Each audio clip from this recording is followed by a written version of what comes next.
میرے دوستوں، بھائیوں، بہنوں، آج جو کام آنکھوں سے ہوتا ہوا نظر آتا ہے اس کا یقین دل میں بیٹھ جاتا ہے۔ یہاں تک کہ جب ہم کسی شاپ پہ جاتے ہیں، کسی چیز کا آرڈر کرتے ہیں تو پیمنٹ پے کرتے ہی وہ چیز ہماری ہاتھوں میں آ جاتی ہے تو یقین بن جاتا ہے۔ یہاں تک کہ دنیا تو یہ بولنے پہ مجبور ہو گئی ہے کہ جتنے کام دنیا میں آج کل ہو رہے ہیں ان سب کے پیچھے نوٹ ہیں، نوٹوں سے کام ہوتے ہیں، روپیوں سے کام ہوتے ہیں۔ لیکن دوسری جانب میرے دوستو، صحابہ کا ایمان، صحابہ کا یقین، صحابہ کی وہ فراست کہ جنہوں نے اللہ کو صحیح معنوں میں پہچانا تھا،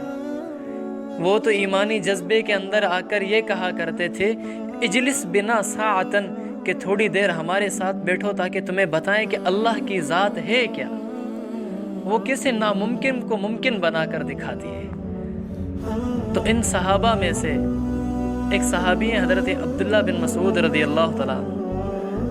وہ اللہ تعالیٰ سے بڑی عجیب و غریب دعا کیا کرتے تھے۔ وہ اللہ تعالیٰ سے یہ دعا کیا کرتے تھے، اللہم زدنا ایمانا و یقینا و فقہا، اے اللہ ہمارے ایمان میں، ہمارے یقین میں، ہماری دین کی سمجھ میں اضافہ فرما دے۔ اس دعا کے پیچھے کیا لاجک ہے کہ اللہم زدنا ایمانا، اے اللہ ہمارے ایمان میں بڑھوتری فرما دے۔ یا اللہ جو میں دعا آپ سے مانگوں نا، وہ دعا مجھے آنکھوں سے قبول ہوتے ہوئے دکھا دے تاکہ میرا ایمان، میرا یقین بڑھ جائے۔ میں جتنے مسائل کا حل آپ سے مانگتا ہوں نا اللہ، وہ سارے مسائل مجھے آنکھوں سے حل ہوتے ہوئے دکھا دے تاکہ میرے ایمان کے لیول کے اندر اضافہ ہو جائے، میرا یقین بلڈ ہونے لگے، میرا یقین دنیا کی چیزوں سے ٹوٹ کر، دنیا کے مادی نقشوں کو چھوڑ کر تیری ذات کے پیچھے دوڑنے لگے۔